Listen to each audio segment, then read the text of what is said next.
मेघना बेटा, तुमको इस पुराण के बारे में कैसे पता चला? शायद अभी सच बोलना ठीक नहीं होगा। मुझे माफ कीजिएगा अंकल, मैं एक रात यहाँ अकेले आई थी, तभी मैंने उस चाबी को रखे देखा था, लेकिन वो उस तहखाने की है ये मुझे नहीं पता था। कोई बात नहीं बेटा, तुम्हारा बहुत बहुत धन्यवाद कि तुमने हमें बेरमपुर पुराण तक पहुंचाया। तांत्रिक महाराज, अब जल्दी कीजिए। तांत्रिक महाराज ने किताब को खोला और पढ़ना शुरू किया। महाराज दमयंती के जवान और खूबसूरत हो जाने से बहुत खुश थे और इस तरफ राज्य के लोग निशिरमोलों के खौफ से डर में थे। ऐसे ही 3 माह गुजर गए और एक दिन प्रजा के 2 आदमी महल में पहुंचे।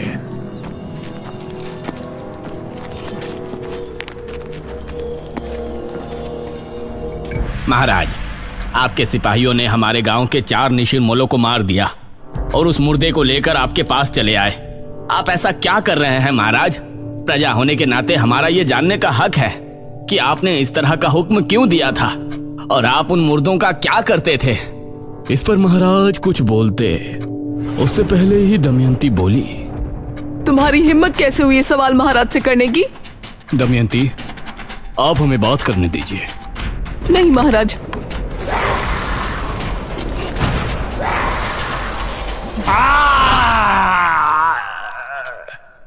ये क्या? कौन हो तुम? दमयंती, एक डायन।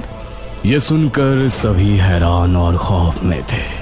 महाराज का भी शरीर थर थर कांप रहा था। तो आपने हमसे विवाह क्यों किया? क्यों प्रेम का खेल रचाया हमारे साथ?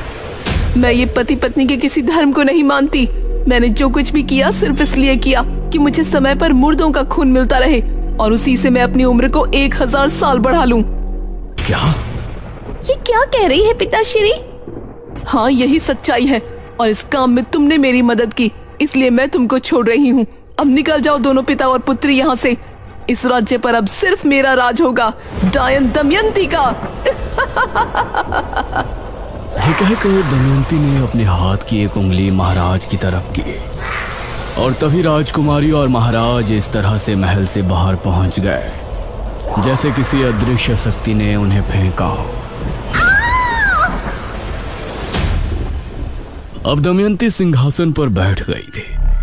उसने एक मांत्रिक को भी अपनी शक्तियों को बढ़ाने के लिए महल में रख लिया था, जो दिन और रात बस एक कमरे में बंद काली दुनिया के मंत्रों का जाप करता रहता था।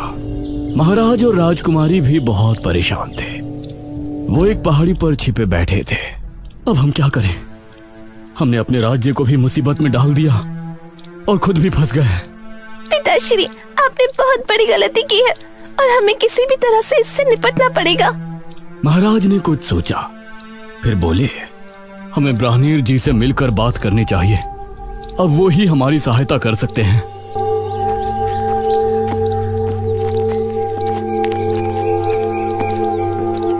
महाराज और राजकुमारी दोनों ब्राह्मण जी के पास पहुंचे और उन्हें अपनी दुविधा बताई।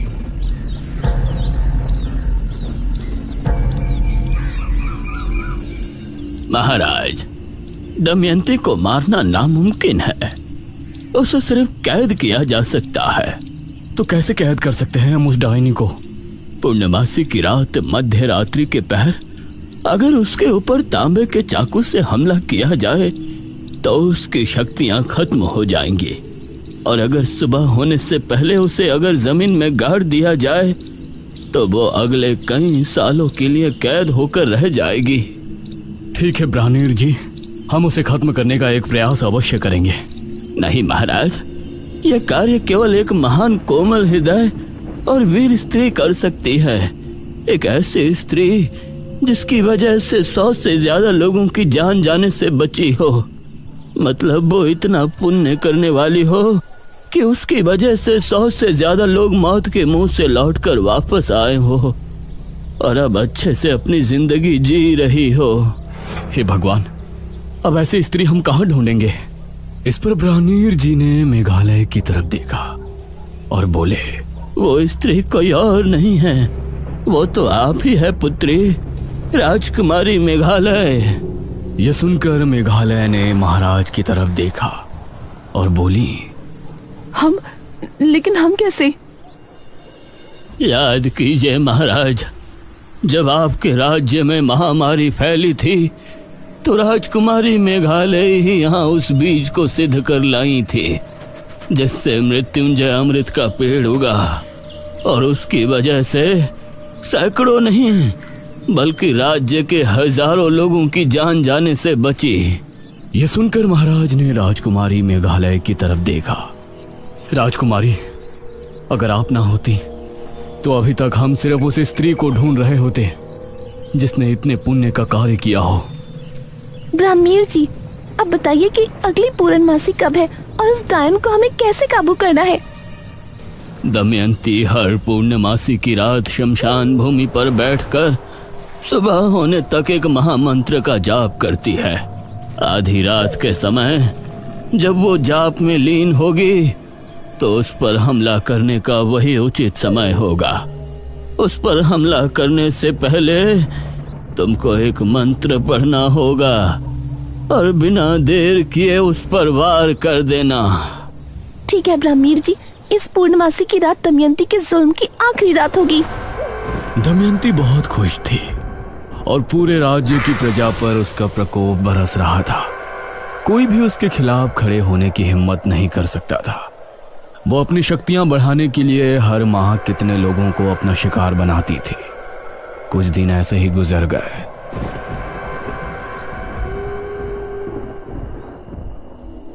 आज पूर्णमासी की रात है। आज आपको अपने कार्य को अंजाम देना है राजकुमारी।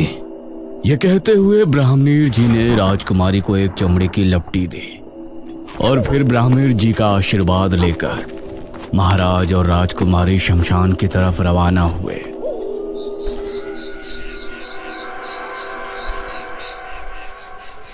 अभी दमयंती नहीं आई है, हमें सावधानी से छिपकर सब कार्य करना होगा। राजकुमारी, तुम उसे खत्म तो कर पाओगी ना? पिताजी, आप फिक्र मत कीजिए, हम कर लेंगे। अपनी प्रजा को बचाने के लिए हमारे प्राण भी चले गए तो हमें कोई संकोच नहीं होगा। आधी रात के पहर इनको घोड़ों की टोपों की आवाजें आने लगी। लगता है वो आ रही है। तभी एक रथ शमशान भूमि पर आकर रुका और दमयंती उससे बाहर उतरी। जाइए और सुबह होने से पहले वापस आ जाइएगा। यह सुनकर रथ वाला वहां से चला गया। पिताजी, आप यहीं रुककर इंतजार कीजिएगा। दमयंती एक घर में बैठकर आंखें बंद करके मंत्र जाप करने लगी। इस तरफ ब्राह्मणीर जी भी आंखें बंद किए मेघालय की सफलता के लिए प्रार्थना कर रहे थे। आधी रात के समय धीमे कदमों से राजकुमारी दमयंती की तरफ रवाना हो गई। दमयंती बहुत ही शांत भाव से जाप कर रही थी। राजकुमारी ने उसके पास जाकर मन में वो मंत्र पढ़ा जो ब्राह्मणीर जी ने उसे बताया था, लेकिन दमयंती की शक्तियों की वजह से उसने राजकुमारी के मन की आवाज सुन ली और उसने आंखें खोली। तू यहाँ क्या कर रही है? यह देखकर राजकुमारी हैरान रह गई, लेकिन इससे पहले दमयंती कुछ करती, राजकुमारी ने दमयंती के ऊपर वार कर दिया। दमयंती की चीख ऐसी थी कि वो पूरे राज्य में गूंज गई। लोगों के घरों में रखे बर्तन भी जमीन पर आ गिरे। राजकुमारी और महाराज उसे जमीन पर पड़े तड़पता देख रहे थे। तभी दमयंती एकदम शांत हो गई। उधर महल में बंद दमयंती का पुजारी बुरी तरह चीख पुकार करने लगा। महारानी दमयंती! वो बहुत गुस्से में था, लेकिन वो महल के अंदर बंधित था, इसीलिए वो बाहर नहीं आ सकता था। अगली सुबह राज्य के किले में जश्न मनाया गया। राजकुमारी की जय हो! राजकुमारी की जय हो! राजकुमारी, हम सभी आपके बहुत बहुत आभारी हैं। हमारा जीवन धन्य है कि हमें आपके जैसी वीर और बुद्धिमती राजकुमारी मिली, जिसने अपनी जान पर खेलकर हम सभी को दमयंती के श्राप से मुक्ति दिलाई। आप सभी से हमारी सिर्फ एक प्रार्थना है, हमारे पिता से जो गलती हुई उसके लिए उन्हें माफ कर दें। प्रजा राजकुमारी से बहुत खुश थी।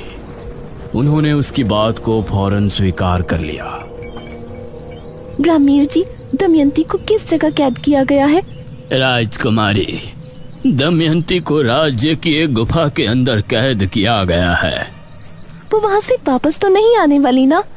नहीं राजकुमारी, लेकिन अगर आप उस गुफा के अंदर पहुंची तो वो जरूर जा सकती है, क्योंकि उस पर रोक आपकी वजह से लगी है। अब आपको उससे दूर ही रहना होगा। भला हम वहाँ क्यों जाएंगे? हम तो खुद उसको एक बुरे सपने की तरह भूल जाना चाहते हैं। हमारी प्रार्थना है कि अब राज्य में सब कुशल मंगल होगा। अब सभी राज्यवासी बहुत खुश थे, लेकिन वो भूल गए थे कि अभी निशिर मोलो से वो आजाद नहीं है। जब शनिवार की रात आई और गांव में अजीब सा शोर गूंजा,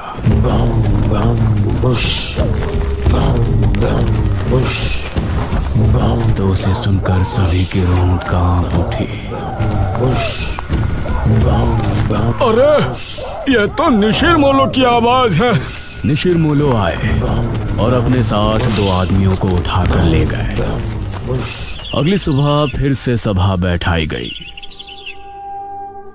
ब्राह्मणीर जी, हम निशिर मोलो से कैसे छुटकारा पा सकते हैं? इनके विषय में तो हमने सोचा ही नहीं। महाराज, हमें ये कहते हुए बहुत दुख हो रहा है, लेकिन निशिर मोलो को रोकना दमयंती से भी ज्यादा मुश्किल कार्य है।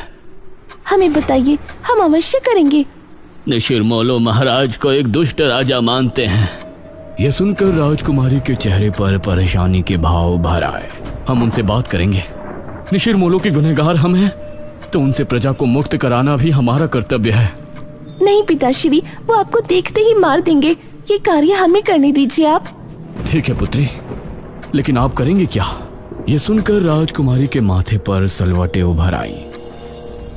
अगले शनिवार सभी लोग अपने अपने घरों में बंद थे। रात के समय वही आवाज गांव में गूंजने लगी।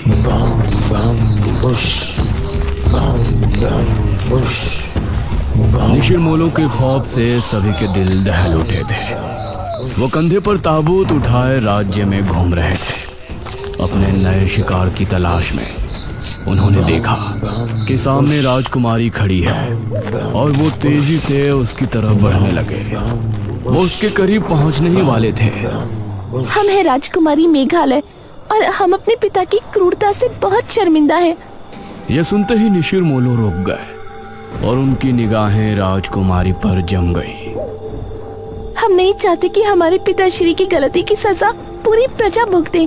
हम आपसे वादा करते हैं कि महाराज का मृत शरीर हम खुद आपको ला कर देंगे। यह सुनकर निशिर मोलो की आंखें तेज लाल होकर चमकने लगी। राजकुमारी ने हाथ जोड़े और रोते हुए बोली, हमारे पिता राज्य छोड़कर भाग चुके हैं, लेकिन हम आपके सामने अपने पिता की लाश लेकर जल्दी प्रस्तुत होंगे। तब तक आपसे विनती है कि राज्य में कभी भी आकर किसी निर्दोष को उठा कर न ले जाएं। अगर हम अपने पिता की लाश लिए बिना वापस आएं, तो आप लोग फिर वापस आकर इसी तरह से गश्त करना शुरू कर सकते हैं। तब हम भी आपको नहीं रोकेंगे, लेकिन हमें एक मौका अवश्य दें हमारे पिता को ढूंढकर आपके सामने लेकर आने का। यह सुनकर निशिर मोलो उसी समय बिना किसी को लिए कब्रिस्तान की तरफ चले गए।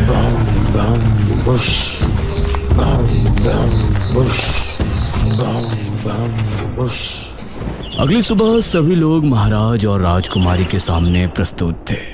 राजकुमारी, आपने उनसे ये क्यों कहा कि हम राज्य छोड़कर जा चुके हैं? क्योंकि अगर सच बोलते तो वो उसी समय यही चाहते कि हम आपको ले जाकर उन्हें सौंप दें। आपने एकदम सही फैसला किया है राजकुमारी। हमारी वजह से हमारी प्रजा मुसीबत में है। आप हमें मारकर हमारी लाश निशिर मोलो के सामने प्रस्तुत करें। यह सुनकर प्रजा हैरान थी। सभी राजकुमारी की तरफ देख रहे थे, जिसकी आंखों से आंसू बह रहे थे। हमने जो भी किया अपनी प्रजा के लिए किया, लेकिन हम अपने पिता को अपने हाथों से मारे और उनकी लाश को निशिर मोलो को समर्पित करें, ये हम नहीं कर पाएंगे।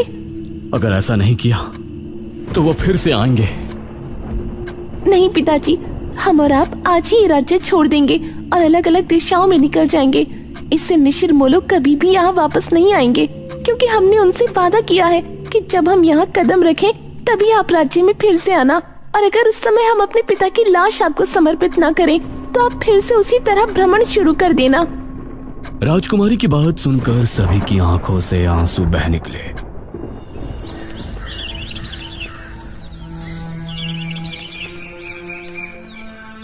उसके बाद राजकुमारी और महाराज ने उसी दिन राज्य छोड़ दिया और फिर निशिर मोलोक कभी नजर नहीं आए। इतना पढ़ने के बाद ये तांत्रिक महाराज ने पुराण बंद कर दिया। इस पुराण के हिसाब से तो जब राजकुमारी राज्य में वापस आएंगी तभी निशिर मोलो वापस आएंगे, लेकिन अब 400 साल बाद वो क्यों लौटे हैं? क्या राजकुमारी गांव में वापस आ गई है? अगर वो आई है तो है कहाँ? ये तुम कैसी बातें कर रहे हो? भला 400 साल बाद राजकुमारी वापस कैसे आ सकती है? यही तो समझ नहीं आ रहा है कि निशिर मोलो आए हैं तो कैसे, क्या वजह है उनके वापस आने की? इसमें आगे की कहानी नहीं लिखी। महाराज और राजकुमारी का बाद में क्या हुआ? नहीं पुत्री, पुराण समाप्त हो गया। मेघना की उत्सुकता देखकर इशिता को बहुत हैरानी हो रही थी। इतना सब कुछ जानने के बाद भी वही सवाल सबके सामने था कि निशिर मोलो वापस क्यों आए।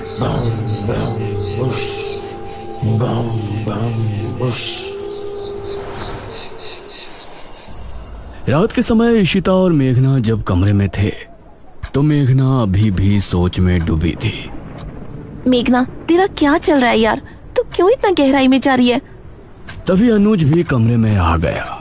सच में अब तो मुझे भी सब कुछ बहुत अजीब लगने लगा है। मेघना, तुमको कैसे पता कि वो चाबी वहां रखी थी और वो तहखाना कहाँ पर है?